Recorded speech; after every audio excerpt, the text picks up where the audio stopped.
This Film is Lit, the podcast where we finally settle the score on one simple question. Is the book really better than the movie? I'm Brian. I have a film degree, so I watch the movie, but don't read the book. And I'm Katie.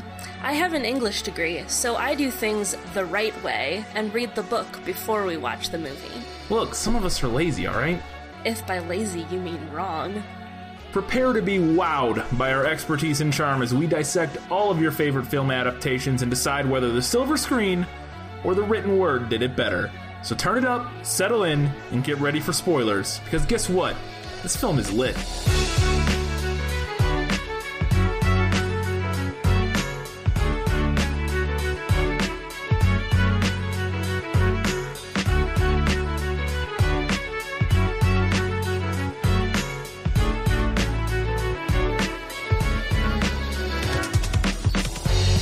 One of the most iconic Christmas movies of all time, based on a series of short stories for Playboy magazine. It's a Christmas story, and this film is lit.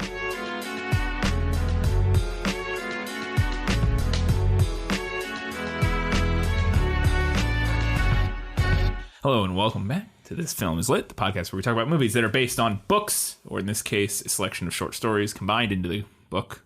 But it is a book called In God We Trust, All Others Pay Cash. We're going to get into our first segment right off the bat with Let Me Sum Up. Let me explain.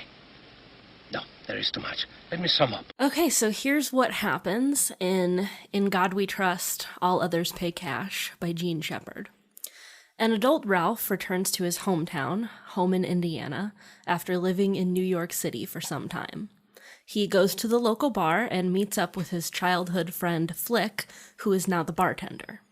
They begin reminiscing about various moments from their shared childhood and adolescence growing up in the Depression-era Midwestern mill town. Now let me sum up A Christmas Story, the film. Christmas is coming, and 9-year-old Ralphie has his eyes on the prize. A Red Ryder carbine-action 200-shot range model air rifle with a compass in the stock and this thing that tells time. Film follows Ralphie through a series of vignettes, lamps, language, and light poles as he tries to secure the world's greatest Christmas present. That's pretty much it. No, that is pretty much it. Pretty straightforward film. So if you haven't seen the movie, which I would be astounded, it's one of the most where have you been? widely viewed Christmas movies ever made. But if you're not into Christmas, or maybe not, it's probably specifically mostly an American thing, I would imagine. Yeah. So if you're listening from somewhere else, maybe you haven't seen it. That's the general premise. And now we're going to discuss the various similarities and differences. Do we have a Guess Who? We do not. We do not have a Guess Who. I assumed we would not. So we're going to skip Guess Who and go right on in to Was That in the Book? Nicholas Flamel is the only known maker of the Philosopher's Stone. The what? Honestly, don't you two read? This segment, very self-explanatory. I ask if certain elements from the film come from the book or were they fabricated for the movie. I have a lot, but they're all pretty yes and no type of answers. Yeah, and basically. Just so we all are aware, I'm going to answer pretty much strictly yes or no. Yes, here. Because a lot of the stuff I want to talk about under Better in the Book or Better in the Movie. Or the movie nailed it, potentially. Yeah, because if I give a lot of this stuff away now, I won't have anything to talk about in those segments. Yeah, and something that I'm not sure I actually discussed in the prequel episode, which I should have, is that this movie was adapted by Gene Shepard. He wrote the screenplay, him and his wife, and I think Bob Clark also has a writing credit on it. Mm-hmm. So, it's very much a collaborative effort with him and maybe a couple other writers. So what we get in the movie, I have a feeling, has a lot. There's probably a lot expanded on the film based on the 4 short stories or whatever that it's based on in the book, but it was the person who wrote the book who was involved in making it a screenplay. So I'm expecting it to stay fairly faithful. Yeah, and that doesn't always happen. No, actually, it's pretty rare. Yeah. It's pretty rare. I mean, the ones that jumped ahead immediately for me are Goldman for The Princess Bride. Right. And he was already a screenwriter. He was already a screenwriter, yeah. He was an author and a screenwriter, which that's kind of rare as well. I usually tend to be one or the other because they are kind of different mediums and the way you go about writing them is different. But yeah, that was the main one that jumped in my head from things we've done. But Gone Girl. Yes, she was involved. I don't know how closely she was, but she was definitely writing it. I think it was a co-writing process from what I remember in our episode. So yeah, we've had a few of them, but it is kind of rare overall for that to be the case. So anyways, let's get on to Was That in the Book? All right. The main premise of the movie, it's the only real through line plot of the film, because as we described, this is a series of vignettes to some extent in the film and in the book, because it is a bunch of short stories. Does Ralphie want a Red Ryder carbine action 200-shot range model air rifle with a compass in the stock and this thing that tells time? Yes. He does. Yes, and the description is in the book almost word for word. Almost word for word. Okay, fantastic. Yeah, I assumed that was, since that is like the main conceit of the movie, I figured that would be one of the things they kind of the story that was pulled from to sort of inspire the whole. Yeah, it's actually the very first story okay. That's in the book. There you go. Does Ralphie's old man wage war with the furnace? Yes. He does. Okay. I wonder if these will all be yes answers. They may be. Is the specific line, or at least the scene and potentially the specific line, so when they get prepared for school in A Christmas Story, they get bundled up beyond recognition, especially Randy, Ralphie's younger brother. And Randy has a line where he says, "I can't put my arms down," because he's been bundled up so tight. Is that from the book? Not that specific line. Okay. There is an extended description of how they have to dress to walk to school in the winter. And about how it's like getting ready for a deep sea diving expedition. So that's obviously where that scene comes from in the movie. Gotcha. The triple dog dare and the flagpole scene, the infamous flagpole scene. It is a flagpole. I switched it to light pole in my sum up so that it alliterized, but now that I think about it, it's a flagpole. Oh well. So, triple dog dare and the flagpole scene. That's a 2-for-1. That's actually not in the book. Neither part of that. No. Wow. Yeah. That's interesting. That was the thing I told you yesterday when I was finishing up reading it, that I had already read the 4 stories, and I was looking to see if a couple other things showed up anywhere. Even mentioned anywhere. Yeah. That's one of the things I was scrolling around looking for. Huh. Well, there you go. That's fascinating, I would have thought. And now we will mention this, and I think this is coming up here in a second. I will mention, I know there are at least a couple other things that, and we mentioned this in the prequel episode, came from another collection of short stories. I think it's one thing specifically. And I think I'll mention that here in a second. But so there may be, if you like are super familiar with Gene Shepard's work, you might be like, no, actually the flagpole scene was in this other short story that's not part of In God We Trust, All Others Pay Cash. That's possible. Katie only read the one. So. And I had a hard enough time getting hold of this one. Ended up just buying the ebook so that, because you tried to get it from libraries and it was not easy. So the flagpole scene created for the film, that's interesting. Maybe the most iconic scene from the film. Maybe. It's up there for sure, I would say. All right. Is Scut Farkas and his yellow eyes, do they appear in the book or the short stories? Yes. One change that I'll talk about later. Okay. But there is an infamous bully character, and he does have yellow eyes. Is his name Scut Farkas? I want to talk about We'll talk about it later. Okay, sorry. The Bumpus Hounds. I think I heard this is the thing from another, but I could be wrong. Yeah. It's not in this book.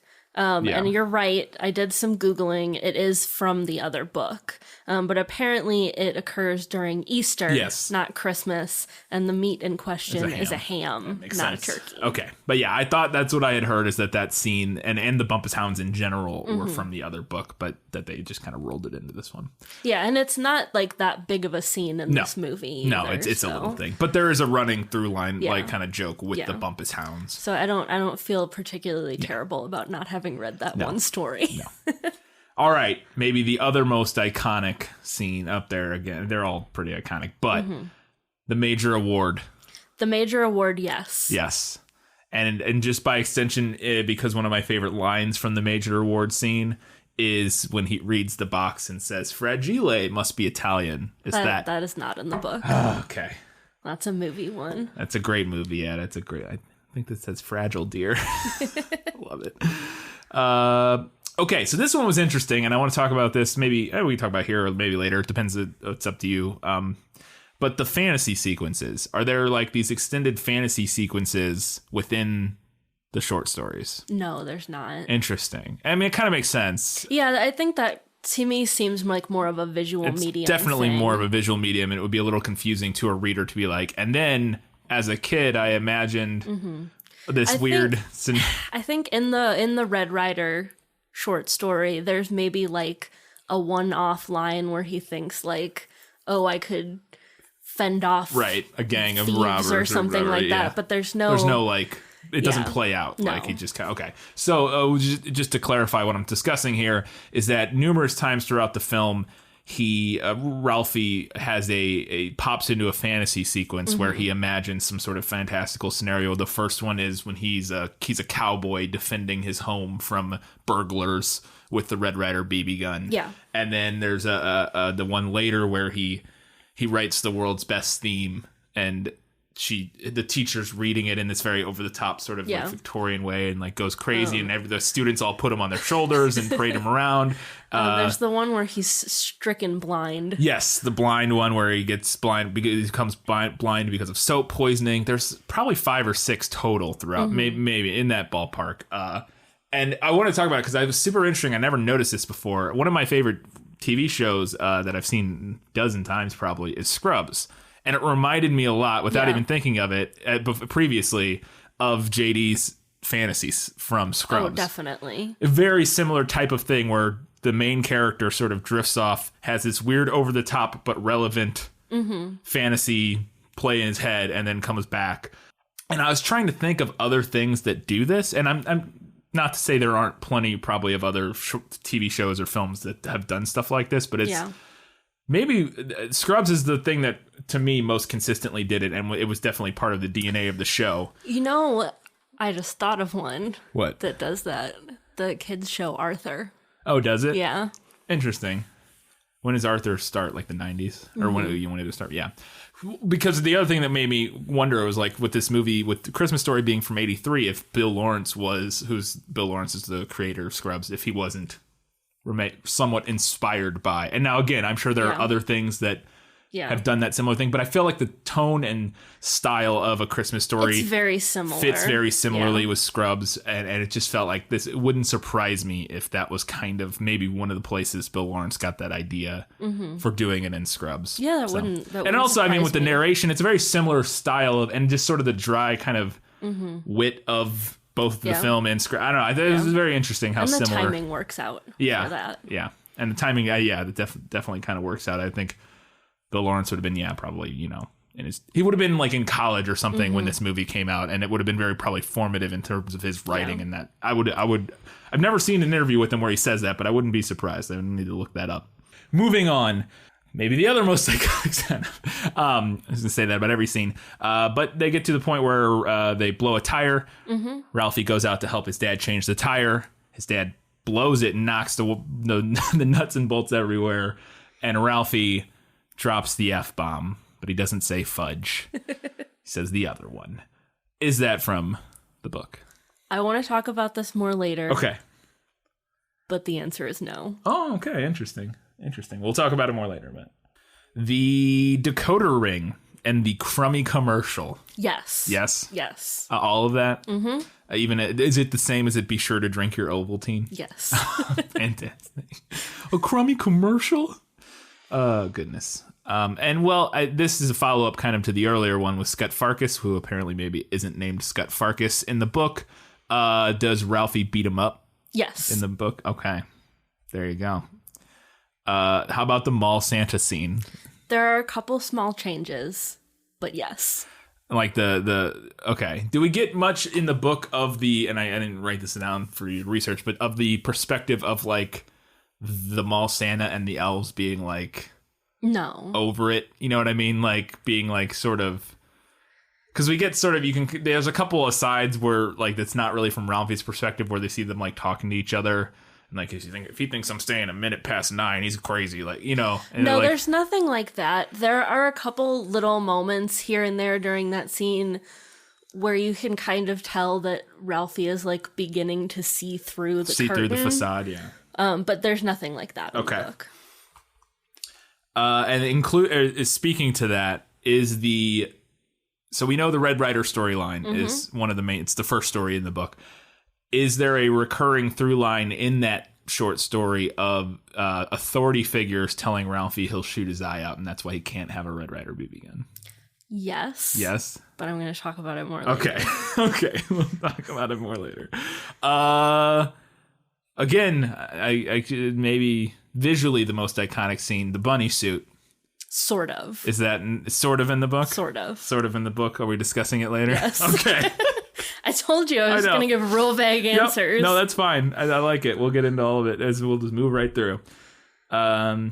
Does he get the Red Ryder BB gun, and does he shoot his eye out, or do you want to talk about it later?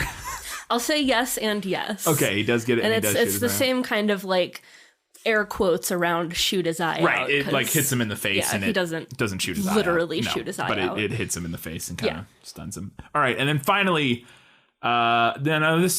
maybe this is from the other book, because in the movie they end up going out to a Chinese restaurant for dinner, or a chop suey place, because the Bumpus Hounds eat their turkey. Right.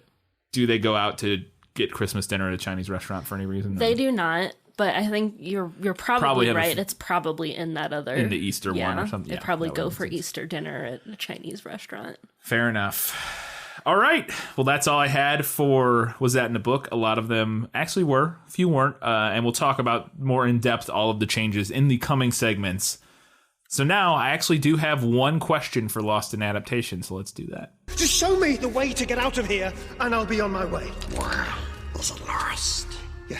Yes, and I want to get unlost as soon as possible. I didn't think I was going to have a question for Lost in Adaptation, but I actually have one, and we do now know that the major award was in the book. Yes. Clarified that. My question then is, and now I kind of got the illusion in the movie of what he got the award for, what the old man won the major award for, but they never say it in the film. Yes. And I always kind of wondered exactly what it was. Does the book explain why he got the leg lamp? Yes. It does. So in the book, his dad is obsessed with doing newspaper puzzles. And they show that in the film. He is doing one. Yes, he is doing one at the beginning of the movie. And he says, it could be worth $50,000. Yeah. And apparently this was like a big Depression era thing. Newspapers, to try to get people to buy the paper, they would run these weeks it's almost like a lottery. Like these weeks long puzzles where you could like answer the questions and mail your answers in, and then they would pick a winner. you would you could like move on to the next round if you got enough right. Yeah. And so he's like obsessed with this in the book. He does all the newspaper puzzles, and he actually manages to be a finalist in one of these puzzles. He makes it all the way to the last round. He doesn't win the big prize, but he does win a major award. Okay, so he doesn't win the $50,000, obviously, but he wins, a $20 lamp. Whatever, okay, fantastic. Well, and you may want to talk about this later, and I guess we could talk about it now. I didn't clarify, is the major award in the book a giant plastic leg lamp? Yes, it is. Okay. I realize now I didn't ask that. I just said, is there a major award? And you said, I didn't clarify exactly what it was. So it is the same idea from... Okay, so that is carried over. They didn't reimagine it for the film. It is the knee-high logo writ in plastic and... Yeah, because they actually talk about it being the knee-high logo in the book, which they don't in the movie. There you go, because we discussed that in the prequel episode, that it is the knee-high logo, but the movie never mentions that at all. No. Maybe for clearance reasons or legal reasons. They could... Or it just wasn't popular enough, I don't know. Yeah, that's true. I mean, Ovaltine is still a thing. Yeah, and people knew, Ovaltine was a huge brand, still exists. Whereas knee-high, I had never heard of it, so... Nope. And it even is a Midwestern thing, apparently, or... Specifically, the logo that they based the leg lamp on was a Midwest variant of the logo, from what I researched. Yes. So. Interesting. All right, so he won it for the puzzle. Again, that's sort of what I got from the film. I just felt like they never actually said that. Like, he just said it's a major award. And I'm like, I kind of followed that that's probably what it was from doing again, from what he said earlier. I just was like, was that actually what it was? Or did he just, like, get randomly selected and sent this thing? Like, what happened? All right, cool. That clarified it for me. That's it for Lost in Adaptation. Now it's time for Better in the Book. Yes. Yeah, Better in the Book. You like to read? Oh, yes. I love to read. What do you like to read? Everything. Okay, so I don't know, this might be like an unpopular opinion. His little brother in the movie is so annoying. And like, I get it. Yeah, it's on purpose. It's on purpose. I get it. And it's heightened to show how he feels about him as the older brother. But it's also really annoying. Yeah. I don't think so. I think he's. I mean, it is annoying, but I just think okay. There's one scene in particular that, like, to me is really over the top and like weird, where he's eating like a pig. Oh, yeah. That's like, what? He seems a little old for that. Yeah, I have a note about that in like general. We can talk about it. Yeah, but he's not. He's in the book, but he's not really in the book that much. So you feel like the movie didn't benefit from more Randy, is what you're saying. I just feel like there was maybe a moment or two where they took it like too hard. I guess I can see that. It never bothered me because I always thought like, yeah, he's supposed to be annoying. You're supposed to like, and I always kind of felt like they had to dial it up to make it. And I mean, feel the way that a sibling would dialed up. To be fair. It's all kind of like this heightened, exaggerated version of how a kid thinks and feels about the world. Yeah. And you know what's maybe potentially interesting? Maybe I'm more annoyed by this because I have younger siblings. I never had I was the younger sibling, so I never experienced that. So you just think it's funny, and I'm like, oh, it's not even that I think Jesus. It's not that I think it's funny. I think it's annoying, and I think it would, but like, yeah, I don't have the lived reality to like harken back to and be actually annoyed by. I just think it's like annoying and funny, but like, yeah, it's whatever. Yeah. Hi, Jenna. Hi, Billy. I love you guys. There you go. Love you a lot more now than I used to. We're all adults now. Yeah, it's fine. We just talked about this, but I like that we know a little bit more about how the old man comes to win the leg lamp in the book. Yeah. Again, it's I feel like the movie doesn't necessarily need to explain it. No, they don't necessarily need to, but it is interesting. Yeah, and I just would have liked. Yeah, it was one of those things that always bothered me because I felt like that's what it was, and it's like one line would have been like. Yeah, all they needed was like one little line. Yeah, like I told you those crosswords would pay off one day. Boom, done. Something like that, or whatever. Crossword, the puzzle, whatever, or whatever you have just to harken back to that moment from the beginning. You set it up, but they didn't really because otherwise you don't necessarily make the connection. Yeah, like I said, I did, and I'm sure most people probably do, but it's like, why would you not just make it clear? I for a long time as a kid thought that the major award was something he got like from work. Oh, see that? Like, that's as like instead of a Christmas bonus or something. Yeah, like good job. We'll mail you a thing. Yeah, it could be. Yeah, I mean, I could see why you might think that. Okay, so this is a weird one, but in the book, when he goes to see Santa Claus, all of the attendants, instead of being dressed like elves, they're all dressed as Snow White. That's very strange. It's because the book is set in the 30s. Oh. And that was like it's Depression era, and that was a really like huge thing. So they're all dressed as Snow White, and I get the change, and I don't necessarily disagree with the change, but honestly, picture a bunch of creepy bargain bin Snow Whites in that scene. It would have been pretty good. And tell me that wouldn't be iconic. Yeah, it would have been pretty good. I mean, they definitely have, I think we see Snow White in the parade, I think. And the movie is kind of, people argue about what year it takes place, and it's sort of not intentionally, I think intentionally doesn't take place in a specific year. Now, there are a lot of clues people have put together, like the decoder ring says 1940 on the side. I think is the biggest piece of evidence. Right, so you would imagine it's post-19, but there's other things that, like certain models of cars aren't the right year, like they're from, the late mid 40s or something like that. And then other like radio shows were from earlier and didn't so like kind of like nothing really is like, and there are contradicting details. I have stuff about it in my general notes, so I'm going to talk about it then, but the book very much does take place during the Depression. They talk about it all the time, and there's a bunch of like different hallmarks for that. Okay, so the rest of my list is a handful of things that's in the book that didn't make it into the movie. Okay. And for good reason, because it wouldn't fit. Right. But it is stuff that I liked that was in the book. So his dad in the book runs a fireworks stand in the summer. Huh. And it's so Midwestern. Yeah. It hurts. Yeah. Like, I had my 3 of my high school teachers like ran a fireworks stand or something like that. They like every summer I think it's something like that. It is very much a Midwestern thing. Yes. That also may come up in the sequel.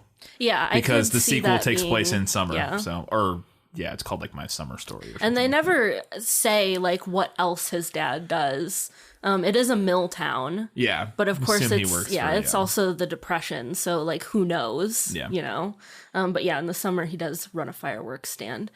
At one point in the book, it's also revealed by Ralphie that his mom used to be a flapper. Interesting. Yeah. So the leg harkens back to her. She has flashbacks. Yeah, maybe to her that's earlier why life. she doesn't like it. Yeah. Yeah. Interesting. And I can't necessarily imagine that with the mom from the movie, but I don't know. Yeah. I think you could have. Yeah. I don't know. Melinda Dillon, I bet if you saw her when she was in her 20s. True. Probably doesn't look like Melinda Dillon in her 40s or whatever, 50s. There is a story in the book where teenage Ralphie goes on a blind double date with Schwartz and his girlfriend who has another friend, and they're like, oh, come out on a double date with us. Because his dad or her dad maybe will only let them go out if somebody goes with them. So they're like, he's like, oh, just come out. It's a blind date, but it'll be fine. And Ralphie then is delighted to find that his date is really pretty. Yeah. But then suddenly halfway through the evening realizes that he's the blind date. Nice. So yeah, that's a pretty funny one of the stories. Yeah. Another story that I actually really enjoyed, this one actually did make me laugh out loud. There's a story where Ralphie, he's in like maybe 4th or 5th grade, I think was the implication. He has a crush on his English teacher. Not Mrs. Fields or no, Shields? Not Mrs. Fields or Shields, yeah. I think it's Fields. So he has a crush on her. She's like a young teacher. He wants to impress her. So he decides he needs to find a really impressive book for his book report that's due. And he's looking around the house, and in his parents' room, he finds this old, like, thick book.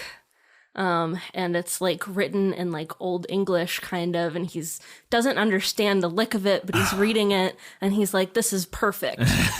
And then he does a book report on it, and it turns out it's the fucking Decameron. I don't know what that is. I don't know what that is. It's like, okay, you read the Canterbury Tales. Yeah, I was gonna say, is it the Canterbury Tales? It's like the Canterbury Tales. It's a bunch of different vignettes with the frame story around it, kind of set up in a similar way where they're all telling stories, and it is bawdy. Oh, okay. Yeah. That was like, if you heard me like barking with laughter while I was reading yesterday. I did recall that. I just didn't remember what it was. That's what I was laughing at. Go.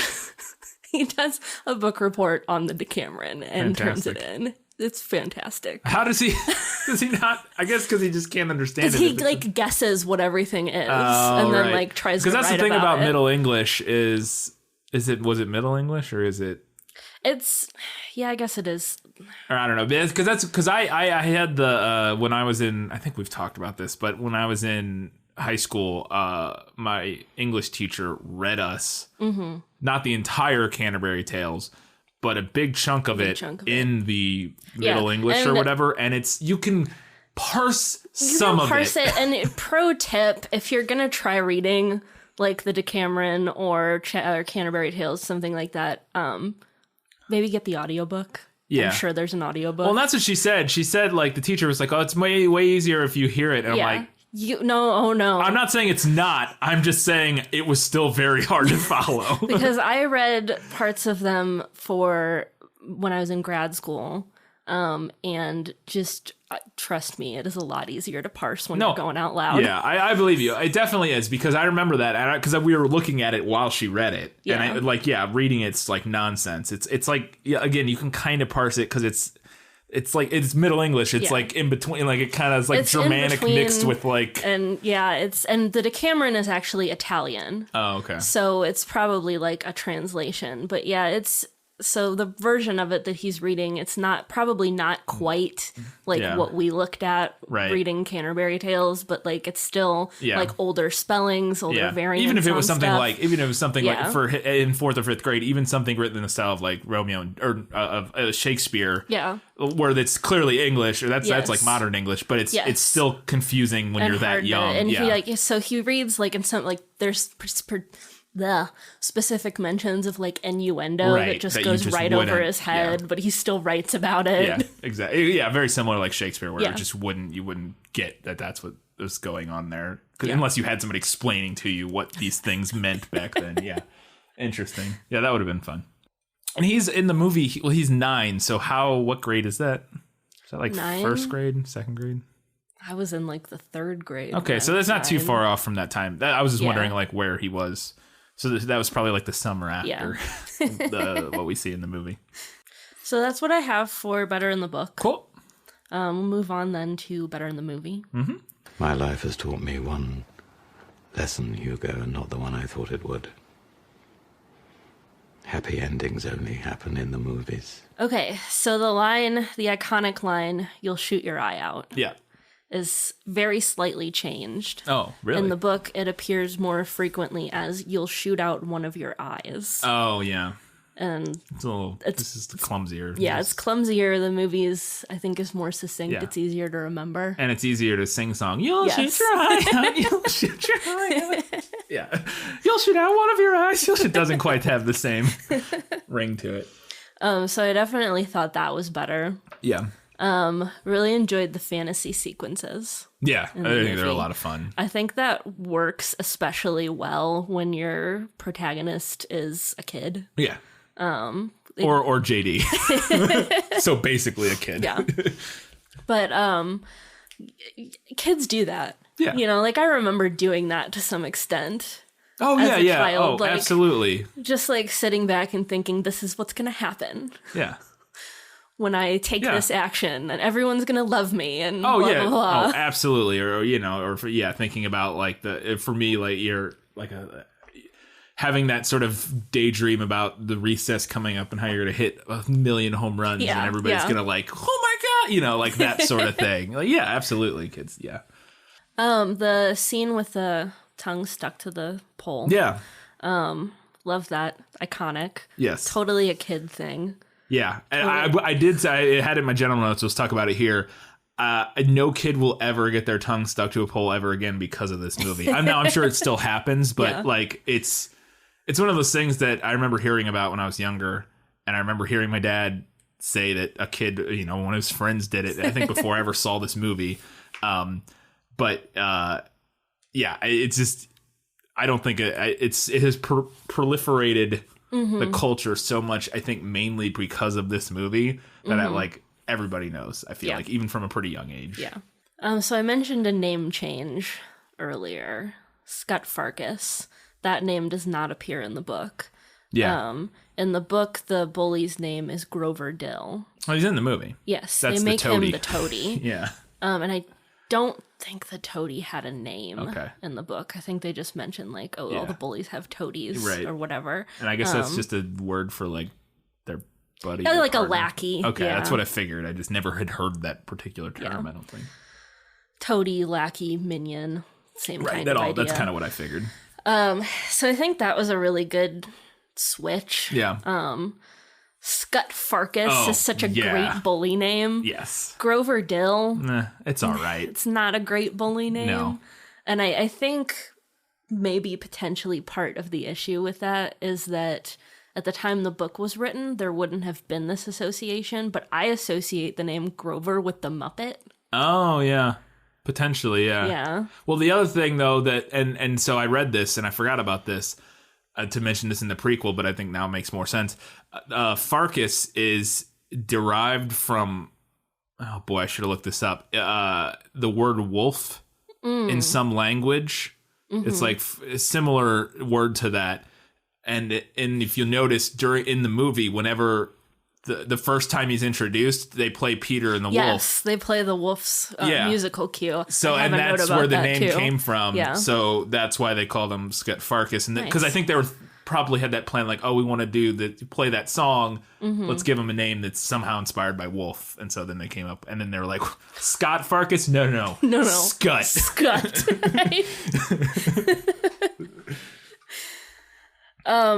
The moment where Ralphie tries to caress the leg lamp. Yeah. It happens a lot. He does it several times in the movie. But I think that's something that works really well in a visual medium. Yeah. That probably wouldn't work as well in the book, especially since we're getting it from his perspective. I think it would read as kind of odd. Yeah.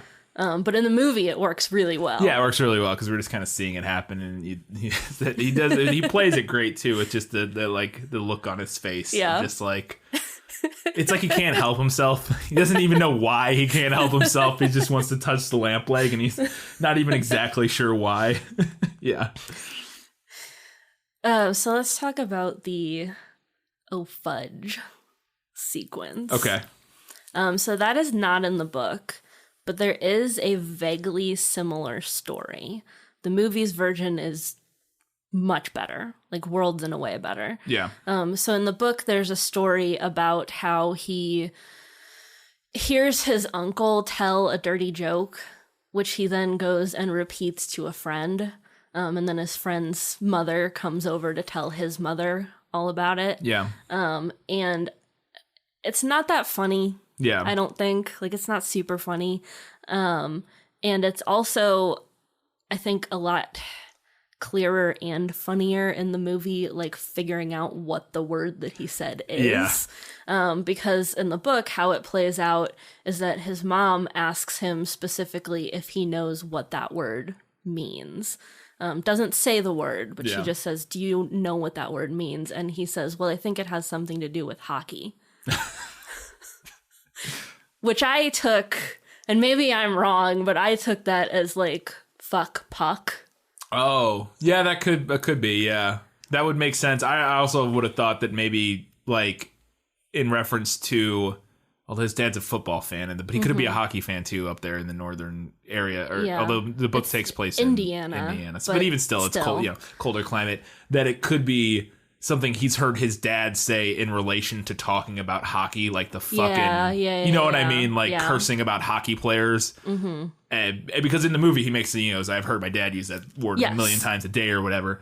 And so maybe that would be the other thing. It's like he associates it with hockey, but I like your read too, that it could be puck, but I feel like he's old enough to know what a puck is. Well, he's only maybe? 7, I think, at this point in the book. He's like 6 or 7. Yeah. So word association. Yeah, potentially. Yeah, maybe? I could see either way with it then. I could see it go either way. But is not the movie better than that, though? Yes. Like, that's absolutely. fudge, but I didn't actually say fudge is so much better. And especially the way it plays out in the movie, super slow-mo, and it's fudge. Yeah, it's way better. I did look it up, by the way, and Farkas is the Hungarian word for wolf. Ah. Okay. And now, to be fair, this is from the wiki, the villains wiki. And it said the reason for everything. The wolf's theme from Sergei Prokofiev's Peter and the Wolf plays in the background. The reason for this could be because the fact that the word Farkas is the Hungarian word for wolf. Small change to the scene where he goes to see Santa. Is Santa pushing him down the slide with his foot, which is not in the book. Oh, okay. It's not. Yeah, that's great. I think that, and that's sort of what I alluded to earlier, where just the movie definitely portrays all of the people working there as just over it. Yeah. Which is, I think, definitely something more for the adults and maybe something that a kid wouldn't even recognize in the moment. Like, as a kid, you wouldn't, but like all of the adults who've either worked in retail or worked in that sort of environment or just been around people who have know how just fed up everybody is with everything at that point. I mean, it's Christmas Eve. They've been doing it for a month and they're just like, done. And the mall is almost closed. Yeah, it's almost time to go. We're almost done. This is kind of in the book, but I think the movie much better conveys the moment after he unwraps the BB gun. Like showing that his dad cares about him. Yes. Yeah. It's a really sweet moment in the movie. It's one of those surprising moments because the whole movie, his dad has just seemed fairly removed and just kind of detached and whatever. But you can tell, he actually does care. And especially the way the movie goes across or plays that scene out and he's sort of going through the actions like, open it up. It's really sweet. And it would be hard to have that come across in a book, I think. Yeah. Because especially when we're getting it from Ralphie's perspective, like he's not going to be like, and then I saw my dad in the corner mimicking all the actions. I was like, yeah. I think the movie, kind of does that scene perfectly. So. Plus, like, with the way that the book is set up, there's not any kind of build to that. Right. So it wouldn't really. Yeah. And like, it is in the book a little bit. It's kind of implied. But it much better conveyed and more meaningful, I think, in the movie. Gotcha. All right, so my last note for better in the movie is maybe the best change. Okay, in the I'm excited. whole film, the bunny suit. Okay. In the book, it's just bunny slippers. Oh yeah, no, that's way better. Whoa, way better. Way better. That doesn't. Yeah, though, if he just put on some bunny slippers, it would not remotely have the impact. Yeah, because again, visual medium, you can see a kid getting bunny slippers, pink bunny slippers, isn't going to want to wear them regardless. But as a viewer watching a movie, it's not nearly like he comes walking down the stairs and you see some pink bunny. Like, all right, yeah. But it comes down in full bunny suit. Yeah. And then you get that allows also the dad to have all the great. He looks like the deranged Easter bunny. It was a pink nightmare. Get all that great stuff, which doesn't really work as well with just slippers. Mm-hmm. So that's definitely a solid change. All right, so that was my better in the movie. I do have some under the movie nailed it. All right, let's do it. Nailed it. We talked about all the clothes they wear to walk to school. Yeah. There's extended description of that. Getting ready. The wax teeth. Oh yeah. Is actually in the book. In the book, it's in another story. Yeah. But they talk about a time that they all tried to trick their teacher by wearing wax teeth at the same time, and then she confiscates all of them. Yeah. I always thought that was so gross when I was a little kid. And she has they were all like 40 or not 40, like 20 little mouths, gross mouths, and she gets them all in her hand, and then I'm like, ugh. Why would you do that? Just have them, especially because she just dumps them directly into the drawer. I'm like, just have them put them in the drawer. Or like elementary school teachers aren't afraid of germs. I know, but that's the reason they're always sick all the time. But whatever. Arguably, they also didn't know that much about germs. They knew enough. They knew enough, but yeah. Fair enough. Okay. The leg lamp, the way that the description of it, the way it looks. Cool. The outlet with all the plugs. Oh yeah, is that from the book? Yeah, they describe it as a rat's nest of plugs and wires. I mentioned this, but I'm like, what all is plugged in? You see their living room.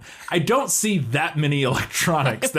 I see there's the radio, maybe a couple lamps. Yeah. What are the 40 other things that are plugged into the? Who knows, man? I just never understood that. The entire decoder pin scene plays out beat for beat. And where he goes and hides in the bathroom. And the scene where he beats up Scut / Grover is pretty good. Yeah. Is he cursing in the book? Yes. Or is he? Yeah. There is a mention of his little brother going to hide under the sink in moments of duress. So that was kind of a nice little touch there. The Santa scene, I mentioned there were a few small changes, but other than that, and the set piece was pretty spot on, where he climbs this giant up, mountain, and then slides back down to the bottom. And then the scene where he quote unquote shoots his eye out, at the end plays out the same way, and he offers the same excuse about a falling icicle. There you go. Lots of little details, which again I expected because, like I said, it was adapted by Gene Shepard. He probably liked the things he wrote, so he kept a lot of it in his movie. So. Yeah. All right. What else? What general some stuff? General discussion. Yeah. General discussion, and then we'll get to the final verdict.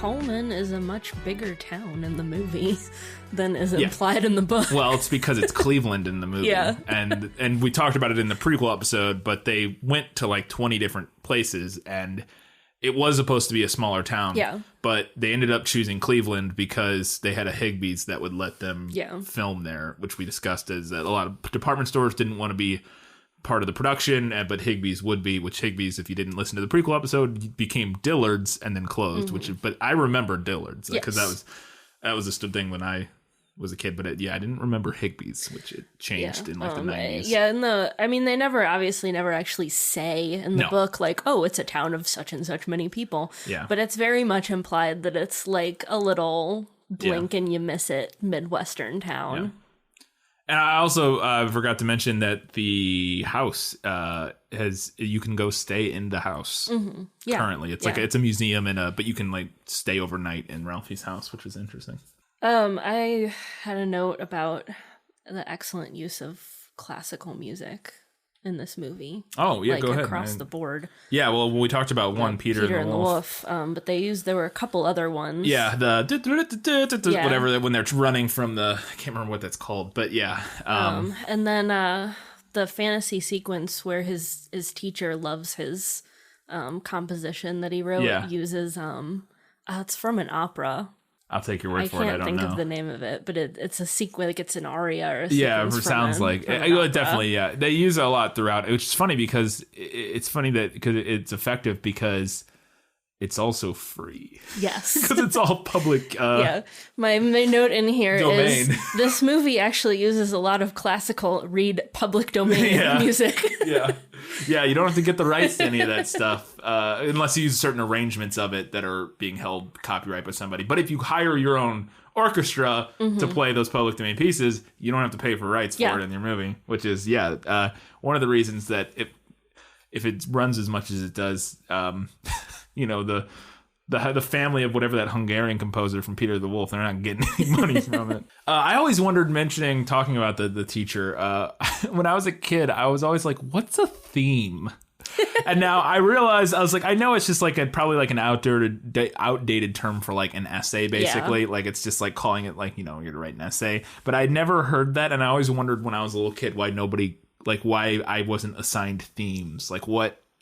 I think it must just be like an outdated term. It's just what they called essays. Because it's the only place I've ever heard it. Yeah, it's weird. I wonder if that was ever commonplace. Any of our listeners who are 90 or whatever. Let's see, how old would they need? Yeah.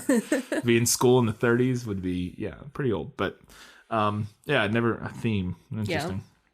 Yeah. I also want to mention, I love the soap scene for a lot of reasons, but the one of my favorite things about it is the particular choice when Ralphie leaves and walks down the hallway to go to bed, and then the camera stays in the bathroom, and you see his mom look at him and say, "Go to bed, no reading comics or whatever," and she goes, "Don't you make that face at me!" And we don't get to see what face he's making. That's a really brilliant choice because our imagination of the face a 9-year-old kid makes at his mom after she sends him to bed early after eating soap is better than whatever Peter Billingsley could have done in that moment. And I thought that was just a brilliant director's choice to stay in the bathroom and not show us that. On top of that, then it goes on. I love his mom trying the soap and just immediately gagging and like, ugh. But yeah, it's a great scene. Were you ever made to eat soap as a child? No. I was threatened with it. Oh, were you? On various occasions, but I don't recall that I ever had to actually eat soap. No. Time out / a little more new age. Yeah, a little more new age sort of parenting. See, time out. It's I could be grounded for stuff. My mom was more like that, but a lot of my childhood, I was raised more by my grandparents who do hearken from the Depression era. Definitely from that era. Yeah. No, it was groundings and maybe timeouts and mostly just talking to me about why and the why worst not punishment to do things like having to talk to your parents. Yeah. But anyways, you know what the movie never explains? It's how he was able to give his teacher a giant fruit basket for Christmas. Yeah, how did he afford that? How did he afford that? Yeah. Or how did he convince his parents to buy it? I thought about that during that scene too. I was like, it's implied their family's like doing okay in the movie. Like, and again, it's a little bit, it's pre-World War II, but it's not, it's like the early 40s-ish in the movie. Yeah. And it's sort of implied that, they're like a well-ish, middle class. Right. They're a middle class family. They can afford plenty of Christmas presents and a nice dinner. And, the dad makes good money at whatever job he does. Enough that the mom doesn't work even part-time or anything that we see in the movie. So, they're doing okay. But, it was one of those things where I'd be hard-pressed to think that he was able to convince his parents to buy that. Yeah. Because again, all that fresh fruit up in like up there in Indiana, or in the movie in Cleveland. It's got a pineapple in it. Yeah, nowadays that's not that big a deal to come across, but I feel like back in the 30s, that's not exactly a cheap arrangement of. Well, that's why oranges are associated with Christmas, because that's like a Christmas treat. Oh, yeah. Is to have like, we get an orange for Christmas because you haven't seen any fresh fruit in months. Yeah. I thought the same thing. I was like, wow, that could not have been cheap. Yeah, no, it wouldn't have been. I love how during the fight scene with him and Scott Farkus that the kids aren't remotely shocked by one of their classmates pounding the shit out of another kid until his face is bloody. They're really blown away by the fact that he has the audacity to curse while doing it. That's very American. It's fair enough. It was, I guess, maybe a sign of the times as well. Yeah. Like, very much because nowadays it's cursing kids, all kids from middle school on up, and probably even before for some people. Like, I think I probably started cursing in like middle school. Not like crazy, but like some. And maybe even a little bit before that. But like, the idea that it's like the cursing in this moment is the thing that's like, oh my goodness. And like, I love when his mom shows up, they're like shushing him, not stop beating the hell out of that kid. It's stop cussing, your mom's here. I don't know. I just thought it was hilarious. Well, and then too, the follow up to that, when she tells his dad. Yeah, she tells him again. He's worried, and it's the same in the book. He's worried that she's going to tell him what he said. Yeah, not what he did. But she just, he had a fight. Right. Oh, you know how boys are. Yeah. Here's a depressing thing. In the book, we find out that his friend Schwartz dies in World War II. Oh. Yeah. They all that time period does not work out with for the book. movie. Yeah, I was about to say it does not work out with the movie. No, not for the movie, but it totally does. Because he's 9, World War II. Because they're coming up during the Depression, so they were it's all like the mid-30s, and they're like just the right age to go 17, 18, overseas 19. when we joined World War II. Yeah. Oof. Yep. So is it Flick that? Flick is the bartender. Is the one he's talking to at the frame or whatever, the store. Gotcha. The only other thing I had, do you have any more general I have ones? one more thing. Okay, go for it, because I just want to, I have my, we're going to revisit the voiceover. Oh, yes. So I've mentioned a couple times that the book is set during the Great Depression. Yep. There are a lot of hallmarks indicating that. The narrator does say it specifically quite a bit. He says like, it was the Depression, so blah, blah, blah. It's also pretty clear that the family lacks money. In the book, they don't have a lot of money to work with. Further giveaways are like the mentions of Snow White. There's a mention of the St. Louis Browns. Oh yeah. I don't remember what year they moved, but they also, there's a whole story about a movie theater giving away a set of dishes, which was a Depression era thing that they did to get people to come in. Also, did you know that Abercrombie and Fitch used to be like an outdoors/sporting company? No, but that doesn't surprise me. Because that's a thing that I learned. Yeah, I mean, I did not know that, but that doesn't particularly surprise me because the main thing that they're kind of known for is like polos and stuff. Or was like one of their big, they were like preppy, like sportswear. Yeah, I associate them with like the half-naked models from when we were teenagers. Right, but I also always associated them with like polos to some extent, and that's, more of like an outdoor, or at least used to be like that was where you were to golf and to play tennis, and apparently it was like hunting and fishing and like that kind of. That's a little more surprising. Outdoors, yeah. If you told me, they made like clothes for like golf and stuff, I'm like, yeah, sure, but yeah, it's like Bass Pro more like. That is surprising. I would not have expected that. Huh? Interesting. All right, let's revisit our learning things with this film is lit from the prequel episode and talk a little bit about voiceover. We're going to go over the 4 facets that we talked about of what potentially makes a good voiceover in a film and see if A Christmas Story succeeds at that. So let's check them like this, and we'll talk about each one. 1, does the voiceover add to the tone or atmosphere of the film?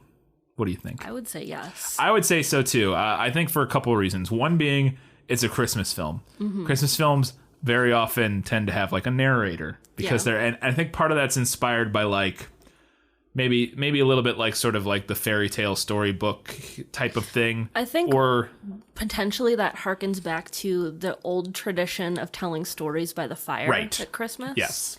and sort of having that. It's very much a beloved trope of Christmas movies to have sort of that narrator kind of telling the story to you. And I think that is part of what we get with this. So I think in that instance, it does add to the tone and the atmosphere. And it also helps, and maybe you're going to mention this, like the nostalgia. No, I wasn't. So that's a good, like having the adult relate this story of like his number one Christmas as a kid. I guess I kind of did have that, but yeah, the nostalgia of it. Yeah, I agree. So that kind of ties into, does it come from the future? Which that doesn't necessarily mean that that's a good thing. I mean, a lot of narration does that. Doesn't necessarily mean it's a good thing. But when being a narration from the future, how is that used and why? And is what kind of relates to how effective it is. In this instance, we're getting it from adult Ralphie, his recollection of events from his childhood. And I think it works really well in this instance because we get his sort of mature perspective on these childhood events and the lessons he learned from them and that sort of thing. We kind of get one of the things we talked about when you're getting that voiceover from the future is it can be very effective when you're having in developing thematic elements and sort of, does our character learn from what happens over the course of the movie? And I think that's definitely evident, or it's definitely the case with the voiceover in this movie. And you kind of get that, since it is the adult Ralphie, he has this, he's explaining what's going on in the scenes or kind of recollecting on what's going on in the scenes in a way that is very identifiable to adults thinking back on their childhood, and it kind of fits in with that. Yeah, there's that nostalgia factor, which also works really well for a Christmas movie. Yeah, because we do get nostalgic at Christmas time. Yes. Third, does it add to the humor? And this one, I think absolutely. And I think one of my favorite ways that it does that is that it ties into the fact that this is adult Ralphie reminiscing. So Ralphie is talking about his childhood events, adult Ralphie, and the adult narration adds a level of humor because you get all these overly verbose descriptions of things for ridiculously silly childhood situations. The language that adult Ralphie uses is not language that a 9-year-old would use. Right. And so it almost creates this weird perspective of you're having kids sticking their tongues to poles, and then we get the narrator going on about that at length as an author would. Yeah. And it's that juxtaposition of like childhood silliness with verbose, like flowery language describing childhood silliness. Yeah. That I don't know if irony is the right word for it, but maybe like that's sort of it creates this friction that is comedic. Yeah. Yeah, no, I agree. And then finally, does the voiceover have a purpose? And yes, I would argue in this movie, it's definitely not a last minute addition, like trying to like make the movie make sense. It's sort of the framework that the story is built around, which makes sense when you're translating a memoir like piece of or collection of short stories. It absolutely makes sense that you would build that around the sort of memoir like narration. And I think this voiceover has it kind of has this advantage with Gene Shepherd, one, having helped write the screenplay, and two, him having been a famous radio man. Yes, so that's because that was one of the other things we talked about is if ways that narration or voiceover can fail is one of them very, very simply if it's performed poorly. In this instance, it's the person who wrote it, who knows the material the best, knows what emotion he wants to portray and all those things. And on top of that, has the technical skills of having been a person who he has this. The experience. Literally what he did for a long time was do voiceover, essentially. And so you kind of have the perfect it's kind situation. Of a perfect storm. Yeah, it really is. Which is why it works out so well in this movie and doesn't... it doesn't always in other things. It adds, it doesn't detract. No, here. It definitely adds. Absolutely. All right, let's get to it then, the final verdict. Now, are you ready for your sentence? Sentence? But there must be a verdict first. Sentence first, verdict afterward. I'm going to give it to the movie. Woo! Knew that. I think I saw that one coming. The book was interesting. It's kind of a slice of life. It's definitely a glimpse into the past. Yeah. But naturally, that also came with some less than great comments about women. Ah, yeah. And one really awful mention of gay people. Ooh. So there's that. Nice. But the movie, I think, was also just a more successful, succinct story. Yeah. If we hearken back to our discussion in the prequel of whether this book is a novel or a short story collection, Shepard called it a novel. I would honestly call it a short story collection. Okay. That happens to have a narrative frame. Yeah. The movie has more of a through line than the book does. The order of events in the movie make more sense. Everything is just kind of out of order. Kind of cobbled together. In the book.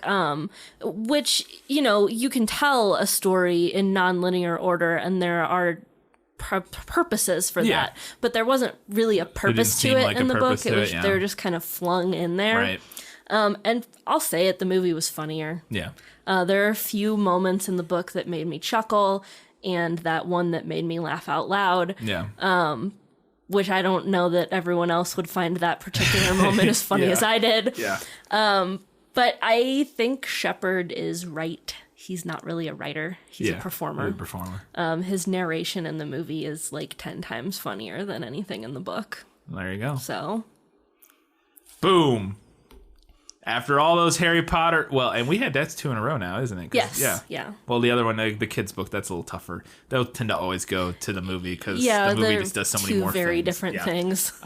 Whereas with this, it's a little closer to our normal like novel verse movie. Mark another one up for the films. Yeah. Now I will say, if you really like this movie, I wouldn't say that maybe reading the whole book is necessary, but you would probably enjoy reading those 4 stories that the movie is more heavily based on. There you go. It's kind of hard to find. I mean, the ebook's easy. It's only like $8. You can buy it on Amazon. But you weren't able to track down a copy from our library without. Well, it was a school library and it's Christmas break. I had to try to get them to send it to me through interlibrary loan, and it just didn't get here in time. Out, you might have easier. It might not be that hard to find at your local library potentially, but you're not going to be able to like walk into Barnes and Noble and buy a copy of it is the point here. Probably not. Yeah.